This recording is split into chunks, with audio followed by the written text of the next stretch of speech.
travaillons main dans la main avec la Fédération française d'équitation et j'en suis très heureuse. Et je vous souhaite le meilleur pour cette belle conférence, le cheval, ce partenaire qui nous rend plus forts.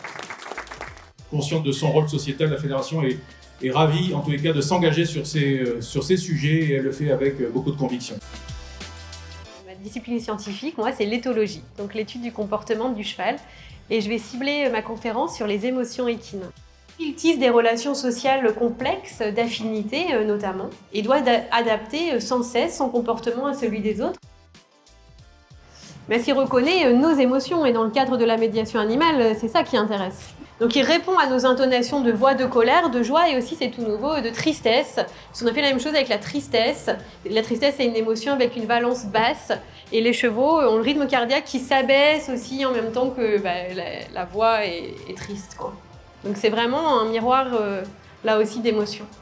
On a montré aussi qu'ils étaient capables d'associer l'intonation de notre voix avec notre expression faciale. Donc ça veut dire qu'ils font vraiment une représentation mentale de ce que seraient nos émotions. Et c'est d'ailleurs une des recherches financées par le fonds Equiaction de détecter les expressions faciales des animaux.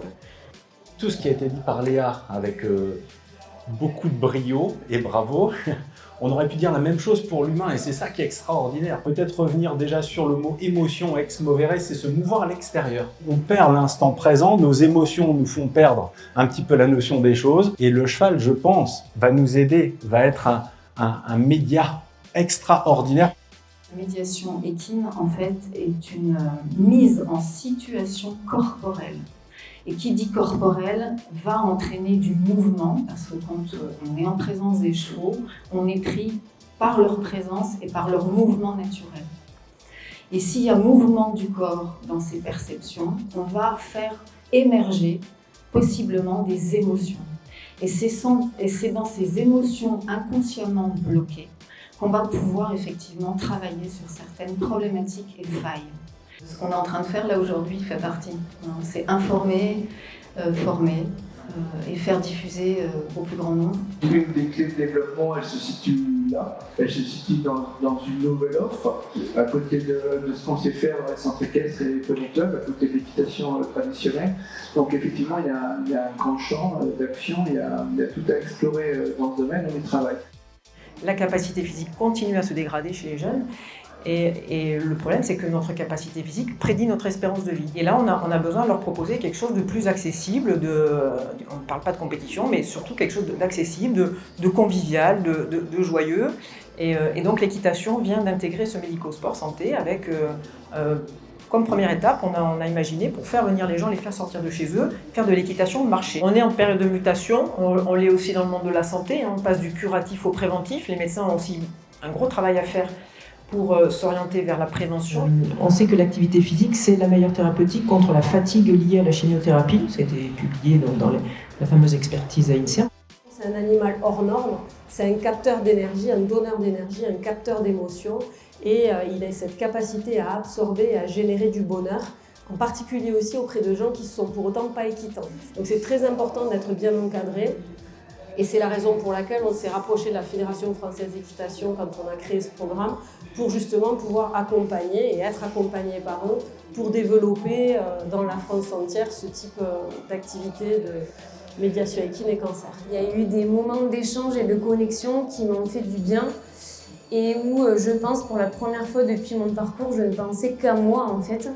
Mais moi sans mon cancer en fait. Et vraiment ce lien et cette connexion, elle a commencé à me réparer en fait, parce qu'il y a un traumatisme qui est là et qui ne s'en va pas tout seul. Donc je crois que le cheval, ce cheval, parce que c'était vraiment lui, il a participé à cette reconstruction au fur et à mesure. Et voilà, il a laissé quelque chose, il a réparé, il a fait s'exprimer des choses que j'exprimais pas forcément avec une psychologue, avec un sophrologue. C'est des choses qui sont différentes. Donc voilà, beaucoup de fierté. Et en fait, finalement, quand j'ai réfléchi, je crois que c'est pendant ces moments-là vraiment où j'ai repris confiance en moi, où je me suis dit que tout était possible et j'étais très apaisée en fait. Pour pourquoi ne pas aller à l'hôpital pour les enfants malades et leurs familles? Pourquoi à l'hôpital? Parce qu'on sait, en fait, quand cette maladie-là elle arrive dans les familles, c'est un vrai tsunami. Et donc, dans les séances de médiation équine, j'ai basé cela sur 3 axes. Le premier axe dans la médiation équine, où on va travailler sur le corps. Ensuite, le deuxième axe, on va travailler sur le cœur. Et le troisième axe, on va travailler sur le mental. Mais qui aurait imaginé, il y a 10 ans, d'avoir une conférence sur ce thème-là dans un salon grand public? La meilleure façon de poursuivre, c'est de donner sens à tout ça autour des poneys, autour des chevaux, dans nos clubs.